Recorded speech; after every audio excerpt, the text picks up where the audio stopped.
Good evening and welcome to the Way of Salvation Christian Church presents the 1-year Chronological Bible 365-day reading plan brought to you by Tyndale House Publishers. I am Minister Jewett Peterson Sr. and today is Monday, December 18th, 2023, and it is the evening of the third day of the week, and we will be reading from day 92 of our plan from the New Living Translation.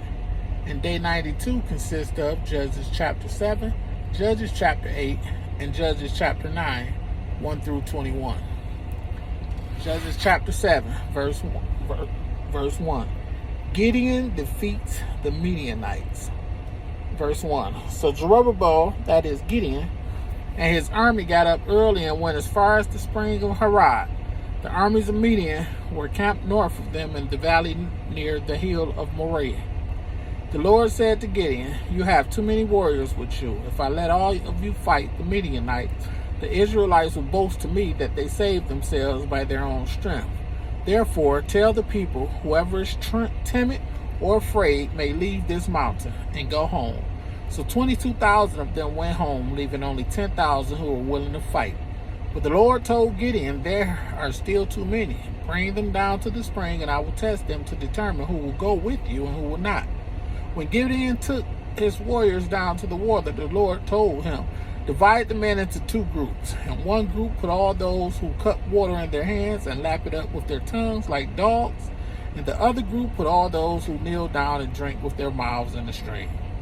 Only 300 of the men drank from their hands. All the others got down on their knees and drank with their mouths in the stream.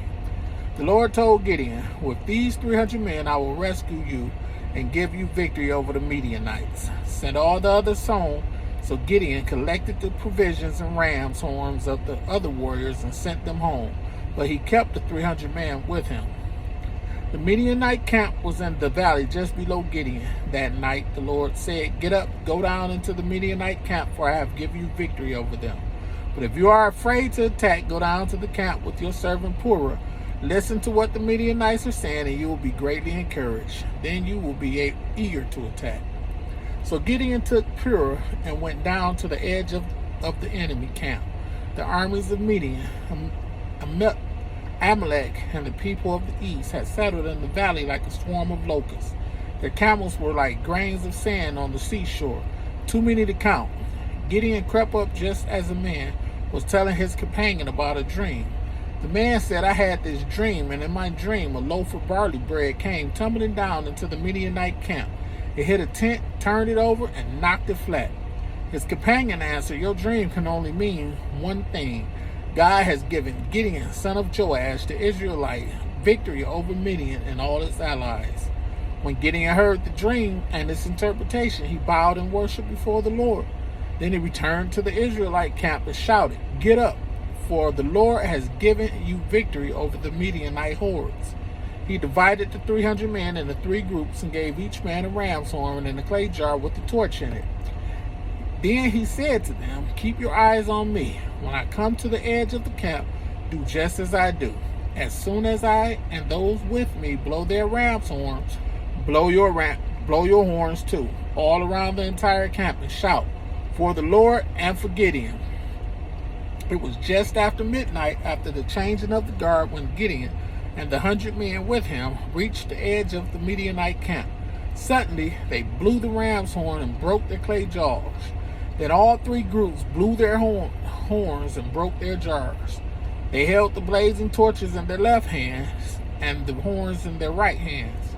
And they all shouted, "A sword for the Lord and for Gideon." Each man stood at his position around the camp and watched as all the Midianites rushed around in a panic, shouting as they ran to escape. When the 300 Israelites blew their ram's horn, the Lord caused the warriors in the camp to fight against each other with their swords. Those who were not killed fled to places as far away as Beth-shittah over near Zerira, and to the border of Abel-Maholah near Tabith. Then Gideon sent for the warriors of Naphtali, Asher, and Manasseh, who joined in chasing the army of Midian. Gideon also sent messengers throughout the hill country of Ephraim, saying, "Come down to attack the Midianites. Cut them off at the shallow crosses of the Jordan River at Beth-barah." So all the men of Ephraim did as they were told. They captured Oreb and Zeb, the two Midianite commanders, killing Oreb at the rock of Oreb and Zeb at the winepress of Zeb, and they continued to chase the Midianites. Afterward, the Israelites brought the heads of Oreb and Zeb to Gideon, who was by the Jordan River. Judges chapter 8. Gideon kills Zebah and Zalmunna. Verse 1. Then the people of Ephraim asked Gideon, "Why have you treated us this way? Why didn't you send for us when you first went out to fight the Midianites?" And they argued heatedly with Gideon. But Gideon replied, "What have I accomplished compared to you? Aren't even the leftover grapes of Ephraim's harvest better than the entire crop of my little clan of Abiezer? God gave you victory over Oreb and Zeb, the commanders of the Midianite army. What have I accomplished compared to that?" When the men of Ephraim heard Gideon's answer, their anger subsided. Gideon then crossed the Jordan River with his 300 men, and though exhausted, they continued to chase the enemy. When they reached Succoth, Gideon asked the leaders of the town, "Please give my warriors some food. They are very tired. I am chasing Zebah and Zalmunna, the kings of Midian." But the officials of Succoth replied, "Catch Zebah and Zalmunna first, and then we will feed your army." So Gideon said, "After the Lord gives me victory over Zebah and Zalmunna, I will return and tear your flesh with the thorns and briars from the wilderness." From there, Gideon went up to Peniel and asked for food. But he got the same answer. So he said to the people of Peniel, "After I return in victory, I will tear down this tower." By the time Zebah and Zalmunna were in Karkor, Karkor with about 15 warriors, all that remained of the allied armies of the east. For 120,000 had already been killed. Verse 11. Gideon circled around by the caravan route east of Nobah and Jogbehah, taking the Midianite army by surprise. Zebah and Zalmunna, the two Midianite kings, fled, but Gideon chased them down and captured all their warriors. After this, Gideon returned from the battle by way of Hear's Pass. There he captured a young man from Succoth and demanded that he write down the names of all the 77 officials and elders in the town. Gideon then returned to Succoth and said to the leaders, "Here are Zebah and Zalmunna. When we were here before, you taunted me, saying, 'Catch Zebah and Zalmunna first, and then we will feed your exhausted army.' Then Gideon took the elders of the town and taught them a lesson, punishing them with thorns and briars from the wilderness. He also tore down the tower of Peniel and killed all the men in the town. Then Gideon asked Zebah and Zalmunna, 'The men you killed at Tabor, what were they like?' 'Like you,' they replied. 'They all had the look of a king's son.' 'They were my brothers, the sons of my own mother,' Gideon exclaimed. 'As surely as the Lord lives, I wouldn't kill you if you hadn't killed them.' Turning to Jether, his oldest son, he said, 'Kill them.' But Jether did not draw his sword, for he was only a boy and was afraid. Then Zebah and Zalmunna said to Gideon,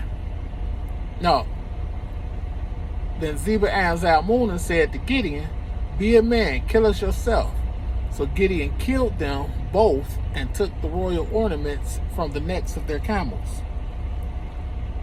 Gideon's sacred ephod. That's the next section, Gideon's sacred ephod. Verse 22. Then the Israelites said to Gideon, "Be our ruler. You and your son and your grandsons will be our rulers, for you have rescued us from Midian." But Gideon replied, "I will not rule over you, nor will my son. The Lord will rule over you. However, I do have one request, that each of you give me an earring from the plunder you collected from your fallen enemies." The enemies being the Ishmaelites, all all wore gold earrings.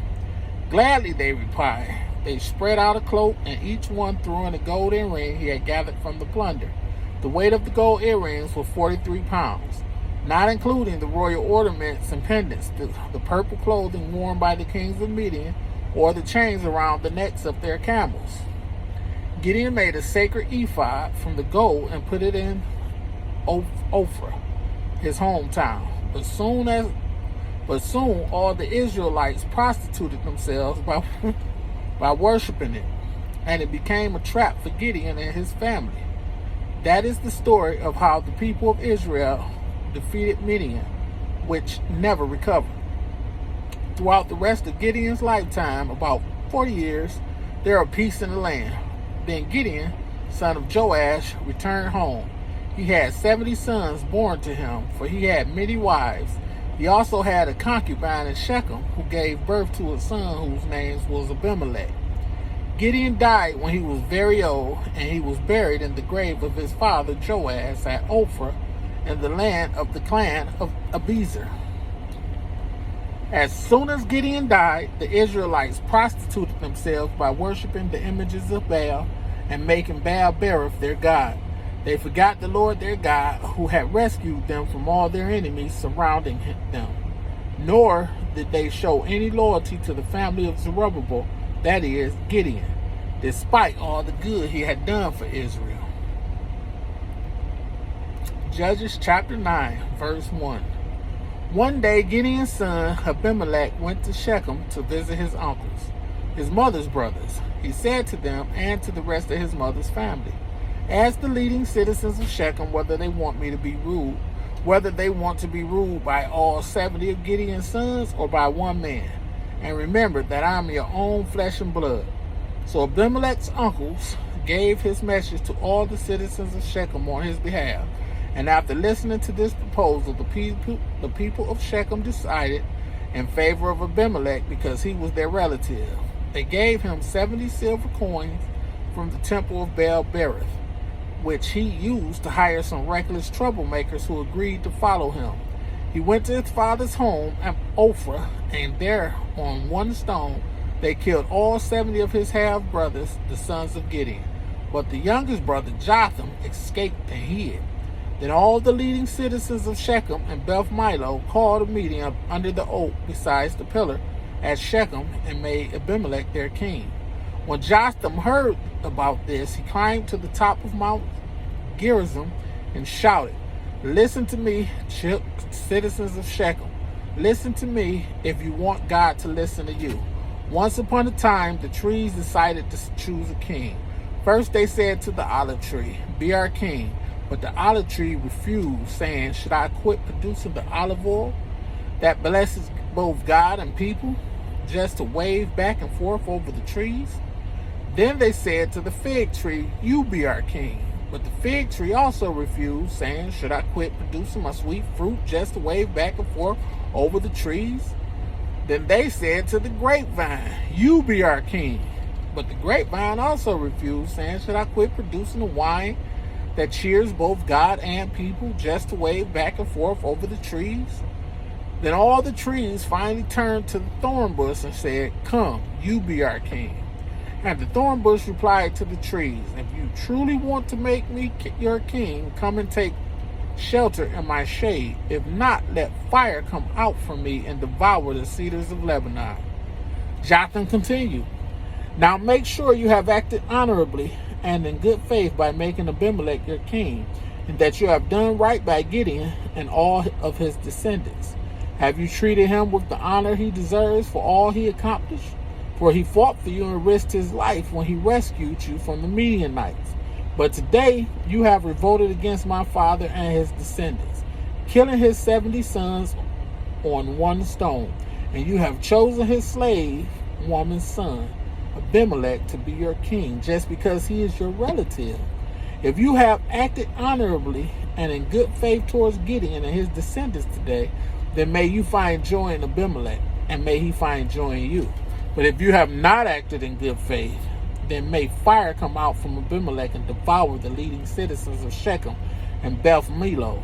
And may fire come out from the citizens of Shechem and Beth Milo and devour Abimelech.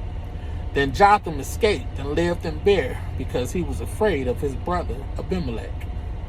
May the Lord have a rich and bountiful blessing to the reading, hearing, and doing of his wonderful word. Thanks you for joining me. Be blessed.